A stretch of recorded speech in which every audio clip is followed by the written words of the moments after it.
ਉਦਾਸੀਆਂ ਦੇ ਦੌਰਾਨ ਭਾਈ ਬਾਲੇ ਨੇ ਇੱਕ ਵਾਰੀ ਸ੍ਰੀ ਗੁਰੂ ਨਾਨਕ ਦੇਵ ਜੀ ਨੂੰ ਕਿਹਾ, ਮਹਾਰਾਜ ਮੈਨੂੰ 7 ਦੀਪ ਵਿਖਾਓ। ਗੁਰੂ ਜੀ ਨੇ ਕਿਹਾ, ਸਭ ਤੋਂ ਉੱਤਮ ਜੰਬੂ ਦੀਪ ਹੈ। ਇਸ ਦਾ ਵਿਸਤਾਰ 1 ਲੱਖ ਯੋਜਨ ਹੈ। ਇਹ ਸਾਰੇ ਦੀਪਾਂ ਦੇ ਵਿਚਕਾਰ ਹੈ। ਇਸ ਦੀਪ ਵਿੱਚ ਹੀ ਸਭ ਤੋਂ ਵੱਡਾ ਸੁਮੇਰ ਪਰਬਤ ਹੈ ਜੋ 1 ਲੱਖ ਯੋਜਨ ਹੈ। ਅੱਧਾ ਹੇਠਾਂ ਧਰਤੀ ਵਿੱਚ ਹੈ ਤੇ ਅੱਧਾ ਉੱਪਰ ਦਿਸਦਾ ਹੈ।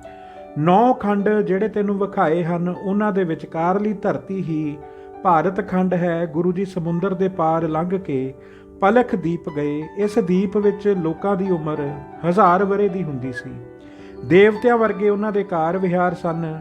ਇਸ ਦੀਪ ਦੇ 7 ਖੰਡ ਸਨ। 7 ਨਦੀਆਂ ਚੱਲਦੀਆਂ ਸਨ। ਲੋਕ ਸੁਖੀ ਵਸਦੇ ਸਨ। ਉਹਨਾਂ ਗੁਰੂ ਜੀ ਨੂੰ ਕਿਹਾ, ਇੱਥੋਂ ਦੇ ਵਸਨੀਕਾਂ ਵਿੱਚ 3 ਦੋਸ਼ ਹਨ। ਜਿਸ ਨੂੰ ਇਹ ਆਪ ਤੋਂ ਵੱਡਾ ਸਮਝਦੇ ਹਨ ਉਸ ਨਾਲ ਈਰਖਾ ਕਰਦੇ ਹਨ। ਆਪਣੇ ਤੋਂ ਮਾੜੇ ਨੂੰ ਵੇਖ ਕੇ ਹੰਕਾਰ ਕਰਦੇ ਹਨ। ਜਿਸ ਨੂੰ ਆਪਣੇ ਬਰਾਬਰ ਜਾਣਦੇ ਹਨ ਉਸ ਦੀ ਨਿੰਦਿਆ ਕਰਦੇ ਹਨ। ਇਹਨਾਂ ਗੱਲਾਂ ਕਰਕੇ ਲੋਕ ਦੁਖੀ ਹਨ। ਹੋਰ ਸਭ ਸੁੱਖ ਹੀ ਸੁੱਖ ਹਨ। ਉਹਨਾਂ ਦੀ ਗੱਲ ਸੁਣ ਕੇ ਗੁਰੂ ਜੀ ਨੇ ਕਿਹਾ, ਜੇ ਸਾਡੇ ਬਚਨ ਮੰਨੋਗੇ ਤਾਂ ਤੁਹਾਡੇ ਇਹ ਤਿੰਨੇ ਹੀ ਦੁੱਖ ਦੂਰ ਹੋ ਜਾਣਗੇ ਅਤੇ ਸਦਾ ਆਨੰਦ ਰਹੋਗੇ। ਉਹਨਾਂ ਨੇ ਕਿਹਾ, ਮਹਾਰਾਜ ਜੀ ਸਾਨੂੰ ਸਿੱਖਿਆ ਦਿਓ ਜਿਸ ਨਾਲ ਸਾਨੂੰ ਸਦਾ ਆਨੰਦ ਰਹੇ। ਗੁਰੂ ਜੀ ਨੇ ਕਿਹਾ, ਸਾਰਿਆਂ ਵਿੱਚ ਇੱਕ ਪਰਮਾਤਮਾ ਵਸ ਰਿਹਾ ਹੈ। ਉਸ ਤੋਂ ਬਿਨਾਂ ਹੋਰ ਕੋਈ ਨਹੀਂ। ਜਦ ਤੁਸੀਂ ਇਹ ਗੱਲ ਸਮਝ ਲਵੋਗੇ ਤਾਂ ਤੁਹਾਨੂੰ ਦਵੈਤ ਨਹੀਂ ਹੋਵੇਗੀ। ਸਤਨਾਮ ਦਾ ਸਿਮਰਨ ਕਰਿਆ ਕਰੋ। ਤਿਹਾਵਲ ਦਾ ਕੜਾਹ ਪ੍ਰਸ਼ਾਦ ਅਰਦਾਸ ਕਰਕੇ ਸਿੱਖਾਂ ਨੂੰ ਛਕਾਇਆ ਕਰੋ। ਤੁਹਾਨੂੰ ਕੋਈ ਦੁੱਖ, ਈਰਖਾ, ਨਿੰਦਿਆ ਆਦਿ ਨਹੀਂ ਲੱਗੇਗਾ। ਆਪ ਜੀ ਦੇ ਇਹ ਮਿੱਠੇ ਬਚਨ ਸੁਣ ਕੇ ਸਾਰੇ ਲੋਕਾਂ ਨੇ ਸਿੱਖੀ ਧਾਰਨ ਕਰ ਲਈ। ਗੁਰੂ ਜੀ ਕੁਝ ਦਿਨ ਇੱਥੇ ਟਿਕ ਕੇ ਅੱਗੇ ਗੰਨੇ ਦੇ ਰਸ ਦਾ ਸਮੁੰਦਰ ਲੰਘ ਕੇ ਸ਼ਾਲ ਮਲੀ ਦੀਪ ਵਿੱਚ ਪਹੁੰਚ ਗਏ। ਇਹ ਨਾਮ ਸਿੰਮਲ ਬ੍ਰਿਛ ਦੇ ਨਾਮ ਤੇ ਪ੍ਰਸਿੱਧ ਹੈ। ਗੁਰੂ ਜੀ ਇੱਕ ਨਗਰ ਵਿੱਚ ਜਾ ਬੈਠੇ। ਬਹੁਤ ਲੋਕ ਆਪ ਜੀ ਦੇ ਦਰਸ਼ਨ ਕਰਨ ਆਏ। ਜਦ ਉੱਥੋਂ ਦੇ ਰਾਜੇ ਨੂੰ ਖਬਰ ਹੋਈ ਦੂਸਰੇ ਦੀਪ ਦਾ ਸੰਤ ਆਇਆ ਹੈ ਤਾਂ ਉਹ ਬਹੁਤ ਉੱਤਮ ਭੇਟਾ ਲੈ ਕੇ ਗੁਰੂ ਜੀ ਕੋਲ ਹਾਜ਼ਰ ਹੋਇਆ। ਗੁਰੂ ਜੀ ਨੇ ਕਿਹਾ, ਸਤਨਾਮ ਦਾ ਸਿਮਰਨ ਸਦਾ ਕਰਦੇ ਰਹੋ। ਗੁਰੂ ਨਮਿਤ ਕੜਾਹ ਪ੍ਰਸਾਦ ਕਰਕੇ ਸੰਗਤ ਵਿੱਚ ਵਰਤਾਓ, ਸਦਾ ਸੁਖੀ ਰਹੋਗੇ। ਜਦ ਰਾਜੇ ਨੇ ਗੁਰੂ ਜੀ ਦੇ ਬਚਨ ਮੰਨ ਲਏ ਤਾਂ ਆਪ ਜੀ ਨੇ ਉਸ ਨੂੰ ਚਰਨ ਪੌਲ ਦੇ ਕੇ ਆਪਣਾ ਸਿੱਖ ਬਣਾਇਆ।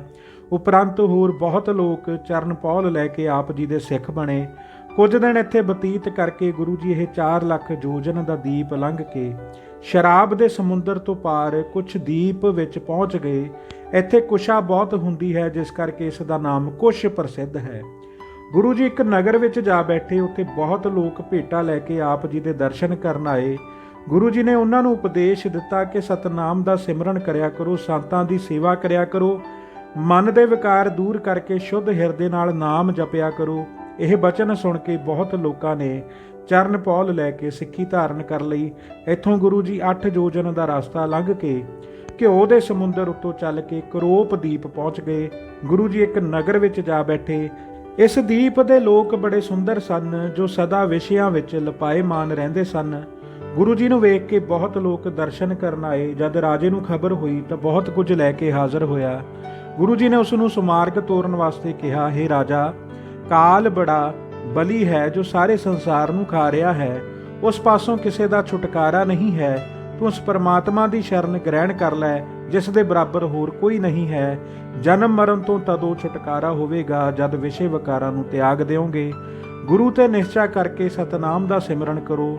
ਗੁਰੂ ਜੀ ਨੇ ਕੁਝ ਦਿਨ ਇੱਥੇ ਟਿਕ ਕੇ ਸਤਸੰਗ ਦੀ ਮਰਿਆਦਾ ਚਲਾਈ ਅਤੇ ਪ੍ਰੇਮ ਭਗਤੀ ਵਿੱਚ ਲੋਕਾਂ ਨੂੰ ਲਾ ਕੇ ਅੱਗੇ ਚੱਲ ਪਏ। 16 ਯੋਜਨ ਦਾ ਇਹ ਦੀਪ ਲੰਘ ਕੇ ਅੱਗੇ ਦੁੱਧ ਦਾ ਸਮੁੰਦਰ ਆਇਆ। ਉਸ ਉੱਤੇ ਤੁਰ ਕੇ ਗੁਰੂ ਜੀ ਸਾਖ ਦੀਪ ਵਿੱਚ ਪਹੁੰਚ ਗਏ। ਇਸ ਦੀਪ ਵਿੱਚ ਦੁੱਧ ਦੀਆਂ ਨਦੀਆਂ ਤੇ ਮਿਸਰੀ ਦੇ ਪਹਾੜ ਸਨ। ਇਸਤਰੀਆਂ ਅਪੱਛਰਾ ਵਾਂਗੂ ਸੁੰਦਰ ਸਨ। ਗੁਰੂ ਜੀ ਨੂੰ ਦੂਸਰੇ ਦੀਪ ਦਾ ਆਦਮੀ ਵੇਖ ਕੇ ਬਹੁਤ ਲੋਕ ਇਕੱਠੇ ਹੋ ਗਏ। ਪੁੱਛਣ ਲੱਗੇ, ਤੁਸੀਂ ਇੱਥੇ ਕਿਸ ਤਰ੍ਹਾਂ ਆ ਗਏ ਹੋ? ਗੁਰੂ ਜੀ ਨੇ ਕਿਹਾ, ਜਿਸ ਦੀ ਸੱਤਾ ਨਾਲ ਸਾਰੇ ਗੁਪਤ ਪ੍ਰਗਟ ਕੰਮ ਹੋ ਰਹੇ ਹਨ ਅਤੇ ਜਿਸ ਦੀ ਸੱਤਾ ਬਿਨਾਂ ਕੋਈ ਕਾਰ ਵਿਹਾਰ ਨਹੀਂ ਹੋ ਸਕਦਾ, ਅਸੀਂ ਉਸ ਦੇ ਆਸਰੇ ਇੱਥੇ ਆ ਗਏ ਹਾਂ। ਜੇ ਤੁਸੀਂ ਵੀ ਉਸ ਦੀ ਸ਼ਰਨ ਲਵੋਗੇ ਤਾਂ ਸਾਰੇ ਸੁੱਖ ਪ੍ਰਾਪਤ ਹੋਣਗੇ। ਇਹ ਵਿਸ਼ੇ ਆਨੰਦ ਕਟੋਰੇ ਦਾ ਪਾਣੀ ਸਮਾਨ ਤੁੱਛ ਜਾਣੋ ਜੋ ਡੁੱਲ ਵੀ ਜਾਂਦਾ ਹੈ, ਝੂਠਾ ਵੀ ਹੋ ਜਾਂਦਾ ਹੈ ਅਤੇ ਠੰਡਾ ਤੱਤਾ ਵੀ ਛੇਤੀ ਹੀ ਹੋ ਜਾਂਦਾ ਹੈ। ਨਾਮ ਸਿਮਰਨ ਦਾ ਜੋ ਆਨੰਦ ਹੈ ਇਹ ਨਦੀ ਸਮਾਨ ਜਾਣੋ ਜੋ ਵੱਧਦਾ ਘਟਦਾ ਰਹਿੰਦਾ ਹੈ ਤੇ ਪਿਛਲੇ ਸਾਰੇ ਦੋਸ਼ਾਂ ਨੂੰ ਨਾਸ਼ ਕਰ ਦਿੰਦਾ ਹੈ। ਇਸ ਤੋਂ ਉਪਰੰਤ ਗਿਆਨਾਨੰਦ ਹੈ ਜੋ ਸਮੁੰਦਰ ਦੇ ਪਾਣੀ ਵਾਂਗੂ ਅਥਾਹ ਤੇ ਇੱਕ ਰਸ ਰਹਿਣ ਵਾਲਾ ਹੈ। ਇਸ ਕਰਕੇ ਤੁਸੀਂ ਪਰਮਾਤਮਾ ਦਾ ਨਾਮ ਜਪ ਕਰਕੇ, ਗਿਆਨ ਪ੍ਰਾਪਤੀ ਕਰਕੇ ਸੁੱਖਾਂ ਦੇ ਘਰ ਪਰਮਾਤਮਾ ਵਿੱਚ ਪਹੁੰਚ ਜਾਓਗੇ। ਇਹ ਸਰੀਰ ਕਰਮਾਂ ਦਾ ਬ੍ਰਿਛ ਹੈ, ਅਰੋਗਤਾ ਇਸ ਦੀਆਂ ਟਾਹਣੀਆਂ ਹਨ। ਧਰਮ ਦਾ ਕਰਮ ਕਰਨਾ, ਇਸ ਨੂੰ ਪਾਣੀ ਦੇਣਾ ਹੈ। ਇਸ ਨੂੰ ਸਿਮਰਨ ਦੇ ਸੁੰਦਰ ਫੁੱਲ ਲੱਗਦੇ ਹਨ, ਉਪਰੰਤ ਇਸ ਨੂੰ ਗਿਆਨ ਦਾ ਸੁੰਦਰ ਫਲ ਲੱਗਦਾ ਹੈ। ਇਹ ਵਿਚਾਰ ਕਰਕੇ ਮਨ ਦੇ ਵਿਕਾਰ ਤਿਆਗ ਕੇ ਸਤਨਾਮ ਦਾ ਸਿਮਰਨ ਸਦਾ ਕਰੋ। ਉਪਰੰਤ ਗੁਰੂ ਜੀ ਕੁਝ ਦਿਨ ਇੱਥੇ ਟਿਕ ਕੇ ਅੱਗੇ ਨੂੰ ਤੁਰ ਪਏ। ਇਸ ਦੀਪ ਦਾ ਰਸਤਾ ਲੰਘ ਕੇ ਸ਼ਹਿਰ ਦੇ ਸਮੁੰਦਰ ਦੇ ਕਿਨਾਰੇ ਪਹੁੰਚ ਗਏ। ਇਸ ਨੂੰ ਪਾਰ ਕਰਕੇ ਗੁਰੂ ਜੀ ਪੁਸ਼ਕਾਰ ਦੀਪ ਵਿੱਚ ਆ ਗਏ ਅਤੇ ਇੱਕ ਪਿੰਡ ਵੇਖ ਕੇ ਉੱਥੇ ਬੈਠ ਕੇ ਲੋਕਾਂ ਨੂੰ ਸਤਨਾਮ ਦਾ ਉਪਦੇਸ਼, ਸੰਤਾਂ ਦੀ ਸੇਵਾ ਅਤੇ ਭਾਉ ਭਗਤੀ ਦ੍ਰਿੜ ਕਰਾ ਕੇ ਗੁਰੂ ਜੀ ਅੱਗੇ 7ਵੇਂ ਸਮੁੰਦਰ ਦੇ ਕਿਨਾਰੇ ਜਾ ਖੜੇ ਹੋਏ ਅਤੇ ਮਰਦਾਨੇ ਨੇ ਦੱਸਿਆ ਕਿ ਇਹੀ 7ਵਾਂ ਦੀਪ ਹੈ। ਇਹ ਸਾਗਰ ਸਾਰਾ ਮਿੱਠੇ ਪਾਣੀ ਦਾ ਹੈ। ਮਰਦਾਨੇ ਨੇ ਪੁੱਛਿਆ, ਮਹਾਰਾਜ ਇਸ ਤੋਂ ਪਰੇ ਹੋਰ ਕੀ ਹੈ? ਗੁਰੂ ਜੀ ਨੇ ਬਚਨ ਕੀਤਾ ਕਿ ਇਸ ਤੋਂ ਅੱਗੇ ਸੋਨੇ ਦੀ ਕੁਝ ਧਰਤੀ ਹੈ ਅਤੇ ਫਿਰ ਲੋਕਾ ਲੋਕ ਨਾਮ ਦਾ ਇੱਕ ਪਹਾੜ ਹੈ ਜਿਸ ਨੇ ਸਾਰੇ ਦੀਪਾਂ ਨੂੰ ਆਪਣੇ ਘੇਰੇ ਵਿੱਚ ਲਿਆ ਹੋਇਆ ਹੈ। ਉਸ ਤੋਂ ਪਰੇ ਹੋਰ ਕੁਝ ਨਹੀਂ ਹੈ। ਇਸ ਦੇ ਘੇਰੇ ਦੇ ਅੰਦਰ ਹੀ ਚੰਦ, ਸੂਰਜ ਤੇ ਤਾਰਿਆਂ ਦਾ ਪ੍ਰਕਾਸ਼ ਹੋ ਰਿਹਾ ਹੈ। ਪਾਰ-ਵਾਰ ਕੋਈ ਪ੍ਰਕਾਸ਼ ਨਹੀਂ ਹੈ, ਬਹੁਤ ਗਾੜਾ ਅੰਧੇਰਾ ਹੈ। ਜੇ 12 ਸੂਰਜ ਵੀ ਚੜ੍ਹ ਪੈਣ ਉਹ ਵੀ ਇਸ ਹਨੇਰੇ ਵਿੱਚ ਹਨੇਰੇ ਹੀ ਹੋ ਜਾਣ। ਹੁਣ ਚਲੋ ਸਭ ਤੋਂ ਸ੍ਰੇਸ਼ਟ ਜੰਬੂ ਦੀਪ ਨੂੰ ਚੱਲੀਏ। ਇਹ ਬਚਨ ਕਰਕੇ ਗੁਰੂ ਜੀ ਮਨ ਦੇ ਫੁਰਨੇ ਨਾਲ ਹੀ ਜੰਬੂ ਦੀਪ ਵਿੱਚ ਆ ਗਏ। ਜੰਬੂ ਦੀਪ ਵਿੱਚ ਆਣ ਕੇ ਗੁਰੂ ਜੀ ਗੋਰਖ ਦੇ ਅਸਥਾਨ ਤੇ ਆ ਗਏ। ਸਿੱਧਾ ਨੇ ਇੱਕ ਤਿਲ ਲੈ ਕੇ ਗੁਰੂ ਜੀ ਦੇ ਭੇਟਾ ਰੱਖ ਕੇ ਕਿਹਾ, ਤਪਾ ਜੀ ਇਸ ਨੂੰ ਸਾਰੇ ਸਿੱਧਾਂ ਵਿੱਚ ਵਰਤਾ ਦਿਓ। ਫਿਰ ਸਿੱਧਾ ਨੇ ਉੱਥੋਂ ਸਾਰਾ ਪਾਣੀ ਵੀ ਛੁਪਾ ਦਿੱਤਾ। ਸਿੱਧਾਂ ਦੀ ਸਾਰੀ ਗੱਲ ਵੇਖ ਕੇ ਗੁਰੂ ਜੀ ਨੇ ਭਾਈ ਬਾਲੇ ਨੂੰ ਕਿਹਾ ਕਿ ਬਾਲਾ ਇਸ ਤਿਲ ਨੂੰ ਕੁੰਡੇ ਵਿੱਚ ਘੋਟ ਕੇ ਸਾਰਿਆਂ ਵਿੱਚ ਵਰਤਾ ਦਿਓ। ਜਦ ਉੱਥੇ ਪਾਣੀ ਨਾ ਮਿਲਿਆ ਤਾਂ ਗੁਰੂ ਜੀ ਨੇ ਕੁਝ ਦੂਰ ਵਗ ਰਹੀ ਇੱਕ ਨਦੀ ਨੂੰ ਉੱਚੀ ਆਵਾਜ਼ ਨਾਲ ਸੱਦਿਆ ਤੇ ਉਹ ਤਤਕਾਲ ਹੀ ਗੁਰੂ ਜੀ ਦੇ ਪਾਸ ਆ ਗਈ। ਉੱਥੋਂ ਪਾਣੀ ਦਾ ਬਰਤਨ ਭਰ ਕੇ ਉਸ ਵਿੱਚ ਤਿਲ ਘੋਟ ਕੇ ਮਿਲਾ ਦਿੱਤਾ ਤੇ ਸਭ ਸਿੱਧਾਂ ਵਿੱਚ ਵਰਤਾ ਦਿੱਤਾ। ਸਿੱਧ ਬੜੇ ਲੱਜਿਆਵਾਨ ਹੋ ਗਏ। ਤਦ ਮੰਗਲਨਾਥ ਸਿੱਧ ਬੋਲਿਆ ਕਿ ਆਪ ਕਲਯੁਗ ਵਿੱਚ ਪੂਰਨ ਅਵਤਾਰ ਹੋ। ਇਹ ਮੂਰਖ ਤੁਹਾਡੀ ਬਰਾਬਰੀ ਕਰਨਾ ਚਾਹੁੰਦੇ ਹਨ ਤੇ ਪਿੱਛੋਂ ਸ਼ਰਮਿੰਦੇ ਹੋ ਕੇ ਪਛਤਾਉਂਦੇ ਹਨ। ਤੁਹਾਡੀ ਮਹਿਮਾ ਨਹੀਂ ਜਾਣਦੇ ਤੇ ਆਪਣੇ ਹੰਕਾਰ ਵਿੱਚ ਹੀ ਆਕੜੇ ਫਿਰਦੇ ਹਨ। ਗੁਰੂ ਜੀ ਨੇ ਕਿਹਾ, ਮੰਗਲਨਾਥ ਨਾਮ ਤੋਂ ਬਿਨਾਂ ਗਤੀ ਨਹੀਂ ਹੋ ਸਕਦੀ। ਨਾਮ ਤੋਂ ਬੇਮੁਖ ਬਹੁਤ ਦੁੱਖ ਪਾਉਂਦੇ ਹਨ। ਇਹ ਸੁਣ ਕੇ ਭੰਗਰਨਾਥ ਨੇ ਕਿਹਾ, ਜੋਗ ਗਿਆਨ ਬਿਨਾਂ ਮੁਕਤੀ ਨਹੀਂ ਮਿਲਦੀ। ਤੁਸੀਂ ਕਿਸ ਤਰ੍ਹਾਂ ਨਾਮ ਨੂੰ ਮੁਕਤੀ ਦਾਤ ਕਹਿੰਦੇ ਹੋ? ਗੁਰੂ ਜੀ ਨੇ ਕਿਹਾ ਕਿ ਜਦੋਂ ਨਾਮ ਵਿੱਚ ਮਨ ਟਿਕ ਜਾਵੇ ਤਦੋਂ ਪਰਮਾਤਮਾ ਦੀ ਕਿਰਪਾ ਨਾਲ ਹਿਰਦੇ ਵਿੱਚ ਗਿਆਨ ਉਤਪੰਨ ਹੋ ਜਾਂਦਾ ਹੈ। ਵਿਚਾਰ ਕੇ ਵੇਖ ਲਵੋ, ਨਾਮ ਤੋਂ ਬਿਨਾਂ ਜੋਗ ਨਹੀਂ ਹੁੰਦਾ। ਇਸ ਕਰਕੇ ਸਾਰੀਆਂ ਸਿੱਧੀਆਂ ਵਿੱਚ ਨਾਮ ਹੀ ਸੁੱਖ ਕਾਰ ਜਾਣੋ। ਕਲਯੁਗ ਵਿੱਚ ਨਾਮ ਸੰਸਾਰ ਸਮੁੰਦਰ ਤੋਂ ਪਾਰ ਕਰਨ ਵਾਲੀ ਬੇੜੀ ਹੈ। ਸਿੱਧਾਂ ਨੂੰ ਲੱਜਿਤ ਕਰਨ ਵਾਸਤੇ ਗੁਰੂ ਜੀ ਨੇ ਇੱਕ ਸ਼ਬਦ ਉਚਾਰਨ ਕੀਤਾ ਜਿਸ ਦਾ ਭਾਵ ਸੀ ਕਿ ਹੇ ਜੋਗੀਓ, ਤੁਸੀਂ ਦੰਭ ਕਰਕੇ ਆਪਣੀ ਵਡਿਆਈ ਵਾਸਤੇ ਜਗਤ ਨੂੰ ਵਿਖਾਉਂਦੇ ਹੋ। ਤੁਹਾਡਾ ਇਹ ਭੇਖ ਧਾਰਨਾ ਝੂਠਾ ਹੈ ਕਿਉਂਕਿ ਤੁਸੀਂ ਆਪ ਇਸ ਨੂੰ ਹਿਰਦੇ ਵਿੱਚ ਕਮਾਉਂਦੇ ਨਹੀਂ। ਨਾਮ ਸਿਮਰਨ ਤੋਂ ਬਿਨਾਂ ਪਰਮਾਤਮਾ ਨੂੰ ਕਿਸ ਤਰ੍ਹਾਂ ਪਾਓਗੇ? ਜਿਹੜੇ ਪੁਰਸ਼ ਜਗਤ ਨੂੰ ਨਾਸ਼ਵੰਤ ਜਾਣ ਲੈਂਦੇ ਹਨ ਉਹ ਆਪਣੀ ਵਡਿਆਈ ਵਾਸਤੇ ਕੋਈ ਪਖੰਡ ਨਹੀਂ ਕਰਦੇ। ਜਿਹੜਾ ਪੁਰਸ਼ ਇੱਕ ਮਨ ਹੋ ਕੇ ਨਾਮ ਜਪਦਾ ਹੈ ਉਹ ਨਾਮੀ ਪਰਮਾਤਮਾ ਵਿੱਚ ਮਿਲ ਜਾਂਦਾ ਹੈ। ਇਹ ਸ਼ਬਦ ਸੁਣ ਕੇ ਸਿੱਧ ਬਹੁਤ ਸ਼ਰਮਿੰਦੇ ਹੋ ਕੇ ਚੁੱਪ ਕਰ ਗਏ। ਉਪਰੰਤ ਆਦੇਸ਼ ਕਰਕੇ ਗੋਰਖ ਮਤੇ ਅਸਥਾਨ ਤੇ ਆਪਣੇ ਗੁਰੂ ਗੋਰਖ ਪਾਸ ਜਾ ਬੈਠੇ। ਕਿਸੇ ਨੇ ਆਪਣੇ ਹੇਠਾਂ ਮਿਰਗਸ਼ਾਲਾ ਵਿਛਾ ਲਈ, ਕੋਈ ਬਰਾਗਣ ਉੱਤੇ ਬਾਹਾਂ ਰੱਖ ਕੇ ਬੈਠ ਗਿਆ। ਸਰੀਰ ਸੁਆਹ ਨਾਲ ਪਸਮੀਲੇ ਕਰਕੇ ਚੁੱਪ ਕਰਕੇ ਬੈਠ ਗਏ। ਕੁਝ ਸਮੇਂ ਉਪਰੰਤ ਗੁਰੂ ਜੀ ਵੀ ਉੱਥੇ ਹੀ ਪਹੁੰਚ ਗਏ ਤੇ ਸਾਰਿਆਂ ਨੂੰ ਆਦੇਸ਼ ਕਰਕੇ ਇੱਕ ਸੁੱਕੇ ਪਿੱਪਲ ਹੇਠਾਂ ਬੈਠ ਗਏ। ਆਪ ਜੀ ਦੇ ਬੈਠਣ ਕਰਕੇ ਉਸ ਪਿੱਪਲ ਦੇ ਪੱਤੇ ਹਰੇ ਹੋ ਗਏ। ਹੰਕਾਰੀ ਸਿੱਧ ਇਹ ਕੌਤਕ ਵੇਖ ਕੇ ਬੜੇ ਹੈਰਾਨ ਹੋਏ। ਈਰਖਾ ਕਰਕੇ ਕਹਿਣ ਲੱਗੇ, ਤੂੰ ਕਿਸ ਦਾ ਸਿੱਖ ਹੈ? ਸਾਨੂੰ ਉਸ ਦਾ ਨਾਮ ਦੱਸ। ਕਿਸ ਦੁੱਖ ਕਰਕੇ ਤੂੰ ਇਹ ਭੇਖ ਧਾਰਨ ਕਰਕੇ ਘਰ ਤੋਂ ਭੱਜਾ ਹੋਇਆ ਹੈ?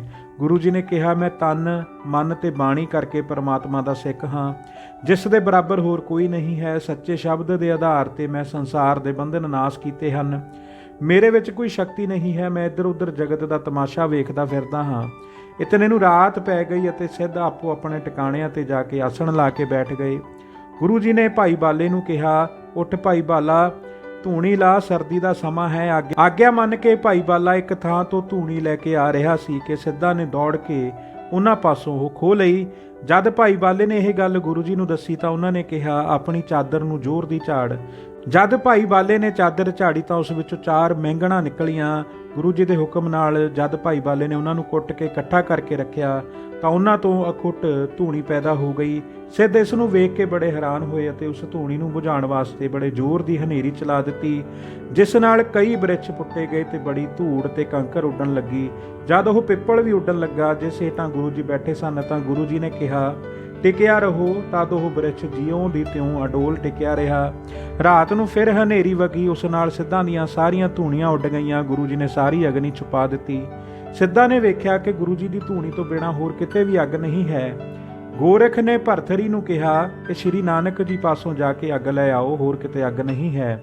ਜਦ ਭਰਥਰੀ ਨੇ ਗੁਰੂ ਜੀ ਪਾਸੋਂ ਅੱਗ ਮੰਗੀ ਤਾਂ ਗੁਰੂ ਜੀ ਨੇ ਕਿਹਾ, ਜੇਕਰ ਗੋਰਖ ਦੀ ਇੱਕ ਮੁੰਦਰਾ ਤੇ ਇੱਕ ਖੜਾਓ ਲਿਆਓ ਤਾਂ ਅੱਗ ਮਿਲੇਗੀ। ਇਹ ਉੱਤਰ ਸੁਣ ਕੇ ਜਦ ਭਰਥਰੀ ਨੇ ਗੋਰਖ ਨੂੰ ਜਾ ਕੇ ਦੱਸਿਆ ਤਾਂ ਗੋਰਖ ਨੇ ਇਹ ਵਿਚਾਰ ਕਰਕੇ ਦੋਵੇਂ ਚੀਜ਼ਾਂ ਭੇਜ ਦਿੱਤੀਆਂ ਕਿ ਪਹਿਲਾਂ ਅੱਗ ਲੈ ਕੇ ਫਿਰ ਆਪਣੀ ਸ਼ਕਤੀ ਨਾਲ ਦੋਵੇਂ ਚੀਜ਼ਾਂ ਵਾਪਸ ਮੰਗਵਾ ਲਵਾਂਗਾ। ਭਰਥਰੀ ਨੇ ਮੁੰਦਰਾਂ ਤੇ ਖੜਾਵ ਗੋਰਖ ਤੋਂ ਲੈ ਕੇ ਗੁਰੂ ਜੀ ਨੂੰ ਦੇ ਕੇ ਅਗਨੀ ਲਿਜਾ ਕੇ ਸਿੱਧਾ ਨੂੰ ਜਾ ਦਿੱਤੀ। ਸਿੱਧਾ ਨੇ ਧੂਣੀਆਂ ਬਾਲ ਕੇ ਆਪਣੀ ਸਰਦੀ ਦੂਰ ਕਰ ਲਈ ਤਾਂ ਗੋਰਖ ਆਪਣੀ ਸ਼ਕਤੀ ਨਾਲ ਮੁੰਦਰਾਂ ਤੇ ਖੜਾਵ ਨੂੰ ਗੁਰੂ ਜੀ ਤੋਂ ਮੰਗਵਾਉਣ ਵਾਸਤੇ ਜ਼ੋਰ ਲਾ ਰਿਹਾ ਸੀ, ਪਰ ਉਸ ਦੀ ਕੋਈ ਸ਼ਕਤੀ ਨਾ ਚੱਲੀ। ਗੋਰਖ ਸ਼ਕਤੀਹੀਨ ਹੋ ਕੇ ਬੜਾ ਪਰੇਸ਼ਾਨ ਹੋ ਕੇ ਝੂਰਨ ਲੱਗਾ। ਭੰਗਰ ਆਪਣੇ ਗੁਰੂ ਦੀ ਇਹ ਦਸ਼ਾ ਵੇਖ ਕੇ ਗੁਰੂ ਜੀ ਪਾਸ ਆਣ ਕੇ ਆਪਣੀ ਸ਼ਕਤੀ ਨਾਲ ਮੁੰਦਰਾਂ ਤੇ ਖੜਾਵ ਲੈਣ ਲੱਗਾ, ਪਰ ਜਦ ਉਸ ਦੀ ਕੋਈ ਪੇਸ਼ ਨਾ ਗਈ ਤਾਂ ਉਸਨੇ ਗੁਰੂ ਜੀ ਨੂੰ ਆਖਿਆ ਕਿ ਮੇਰਾ ਇਹ ਤੂੰਬਾ ਹੁਣੇ ਹੀ ਤਤਛਣ ਦੁੱਧ ਨਾਲ ਭਰ ਦਿਓ। ਗੁਰੂ ਜੀ ਨੇ ਉਸ ਦਾ ਤੂੰਬਾ ਫੜ ਕੇ ਖੂਹ ਵਿੱਚੋਂ ਦੁੱਧ ਨਾਲ ਭਰ ਦਿੱਤਾ। ਭੰਗਰ ਨੇ ਆਣ ਕੇ ਉਹ ਦੁੱਧ ਸਾਰੇ ਸਿੱਧਾਂ ਵਿੱਚ ਵੰਡਿਆ, ਪਰ ਦੁੱਧ ਫੇਰ ਵੀ ਤੂੰਬੇ ਵਿੱਚੋਂ ਨਾ ਮੁੱਕਿਆ। ਇਹ ਵੇਖ ਕੇ ਸਾਰੇ ਸਿੱਧ ਹੈਰਾਨ ਹੋ ਗਏ। ਸ਼ੰਭੂਨਾਥ ਖੁਣ ਸਿਖਾ ਕੇ ਗੁਰੂ ਜੀ ਪਾਸ ਆਣ ਕੇ ਕਹਿਣ ਲੱਗਾ, ਹੁਣ ਪੁਰਬੀ ਦਾ ਸ਼ੁਭ ਸਮਾਂ ਹੈ, ਗੰਗਾ ਨੂੰ ਸਦਵਾਓ, ਉਸ ਵਿੱਚ ਸਾਰੇ ਮਿਲ ਕੇ ਇਸ਼ਨਾਨ ਕਰੀਏ। ਗੁਰੂ ਜੀ ਨੇ ਮਰਦਾਨੇ ਨੂੰ ਕਿਹਾ, ਮਰਦਾਨਾ ਆਪ ਹੌੜੀ ਦੌੜ ਲੈ ਕੇ ਜਾਓ ਤੇ ਗੰਗਾ ਦੇ ਕੰਢੇ ਤੋਂ ਘਸੀਟ ਕੇ ਲੈ ਆਓ, ਪਿੱਛੇ ਮੁੜ ਕੇ ਨਾ ਵੇਖਣਾ। ਹੁਕਮ ਮੰਨ ਕੇ ਮਰਦਾਨਾ ਸ਼ੀਘਰ ਹੀ ਗੰਗਾ ਦੇ ਕਿਨਾਰੇ ਤੇ ਪਹੁੰਚ ਕੇ ਫਹੌੜੀ ਨੂੰ ਘਸੀਟ ਕੇ ਗੁਰੂ ਜੀ ਵੱਲ ਤੁਰ ਪਿਆ ਤੇ ਪਿੱਛੇ ਪਿੱਛੇ ਗੰਗਾ ਚੱਲ ਪਈ। ਕੁਝ ਅੱਗੇ ਆਣ ਕੇ ਜਦ ਮਰਦਾਨੇ ਦੇ ਮਨ ਵਿੱਚ ਸੰਸਾ ਹੋਇਆ ਤਾਂ ਉਸਨੇ ਪਿੱਛੇ ਭੌਂ ਕੇ ਵੇਖਿਆ ਕਿ ਗੰਗਾ ਪਿੱਛੇ ਆ ਰਹੀ ਹੈ ਕਿ ਨਹੀਂ, ਤਾਂ ਗੰਗਾ ਉੱਥੇ ਖੜੀ ਹੋ ਗਈ।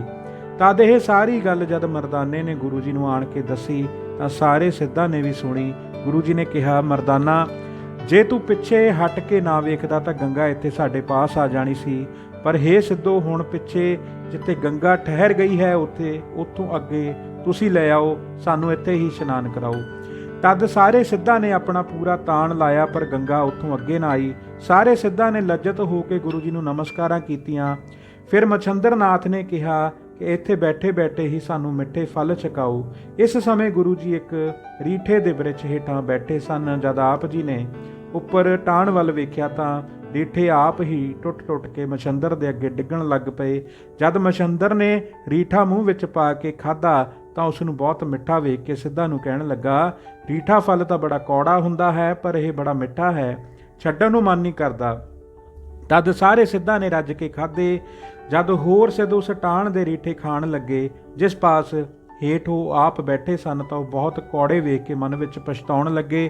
ਤਦ ਗੁਰੂ ਜੀ ਨੇ ਕਿਹਾ, ਆਪਣੇ ਪਾਸੇ ਦੇ ਅਸਾਂ ਮਿੱਠੇ ਕਰ ਦਿੱਤੇ ਹਨ, ਹੁਣ ਤੁਸੀਂ ਆਪਣੇ ਪਾਸੇ ਦੇ ਮਿੱਠੇ ਕਰ ਲਵੋ। ਪਰ ਸਿੱਧਾਂ ਤੋਂ ਉਹ ਰੀਠੇ ਮਿੱਠੇ ਨਾ ਹੋਏ।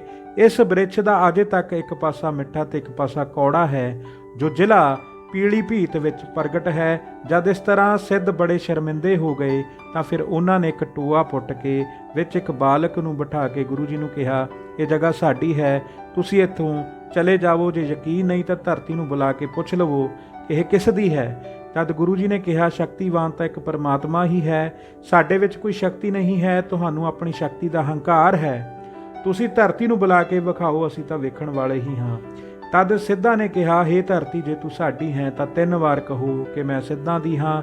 ਜਦ ਤੀਜੀ ਵਾਰ ਬੋਲਣ ਲੱਗਾ ਤਾਂ ਗੁਰੂ ਜੀ ਨੇ ਕਿਹਾ, ਤੂੰ ਅਜੇ ਤੱਕ ਬੋਲਣ ਜੋਗਾ ਰਹਿ ਗਿਆ ਹੈ। ਇਹ ਬਚਨ ਸੁਣ ਕੇ ਬਾਲਕ ਦੀ ਮੌਤ ਹੋ ਗਈ। ਜਦ ਸਿੱਧਾਂ ਨੂੰ ਤੀਸਰੀ ਵਾਰ ਕੋਈ ਉੱਤਰ ਨਾ ਆਇਆ ਤਾਂ ਉਹਨਾਂ ਕੁਝ ਚਿਰ ਪਿੱਛੋਂ ਧਰਤੀ ਨੂੰ ਪੁੱਟ ਕੇ ਵੇਖਿਆ ਤਾਂ ਬਾਲਕ ਮਰਿਆ ਹੋਇਆ ਵੇਖ ਕੇ ਬੜੇ ਸ਼ਰਮਿੰਦੇ ਹੋਏ। ਕੁਝ ਚਿਰ ਪਿੱਛੋਂ ਫਿਰ ਪ੍ਰਾਣਨਾਥ ਤੇ ਮੰਗਲਨਾਥ ਨੇ ਗੁਰੂ ਜੀ ਦੀ ਉਸਤਤੀ ਕਰਕੇ ਬੇਨਤੀ ਕੀਤੀ ਕਿ ਗੁਰੂ ਗੋਰਖ ਦੀਆਂ ਮੁੰਦਰਾਂ ਤੇ ਖੜਾਵ ਦੋਵੇਂ ਸ਼ਕਤੀ ਸਹਿਤ ਉਸ ਨੂੰ ਵਾਪਸ ਕਰ ਦਿਓ ਅਤੇ ਮੁਰਦਾ ਬਾਲਕ ਨੂੰ ਸੁਰਜੀਤ ਕਰ ਦਿਓ। ਤਦ ਗੁਰੂ ਜੀ ਨੇ ਦਿਆਲੂ ਹੋ ਕੇ ਖੜਾਵ ਤੇ ਮੁੰਦਰਾਂ ਤੇ ਸ਼ਕਤੀ ਉਹਨਾਂ ਨੂੰ ਦੇ ਦਿੱਤੀਆਂ ਤੇ ਕਿਹਾ ਕਿ ਖੜਾਵ ਉਸ ਮੁਰਦੇ ਬਾਲਕ ਦੇ ਸਿਰ ਤੇ ਲਾਉਂਗੇ ਤਾਂ ਉਹ ਸੁਰਜੀਤ ਹੋ ਜਾਏਗਾ। ਦੋਵੇਂ ਸਿੱਧ ਬੜੀ ਪ੍ਰਸੰਨਤਾ ਨਾਲ ਆਦੇਸ਼ ਆ ਕੇ ਆਪਣੇ ਟਿਕਾਣੇ ਨੂੰ ਚਲੇ ਗਏ। ਉਸ ਦਿਨ ਤੋਂ ਜਿੱਥੇ ਗੁਰੂ ਜੀ ਨੇ ਸਿੱਧਾਂ ਉੱਤੇ ਵਿਜੇ ਪਾਈ ਸੀ, ਉਸ ਗੋਰਖ ਮਤਾ ਸਥਾਨ ਦਾ ਨਾਮ ਨਾਨਕ ਮਤਾ ਪ੍ਰਸਿੱਧ ਹੋ ਗਿਆ। ਉਪਰੰਤ ਗੁਰੂ ਜੀ ਜੀਵਾਂ ਦੀ ਕਲਿਆਣ ਕਰਨ ਵਾਸਤੇ ਇੱਥੋਂ ਅੱਗੇ ਨੂੰ ਵਿਦਾ ਹੋ ਗਏ। ਧੰਨ ਧੰਨ ਸ੍ਰੀ ਗੁਰੂ ਨਾਨਕ ਦੇਵ ਜੀ ਮਹਾਰਾਜ।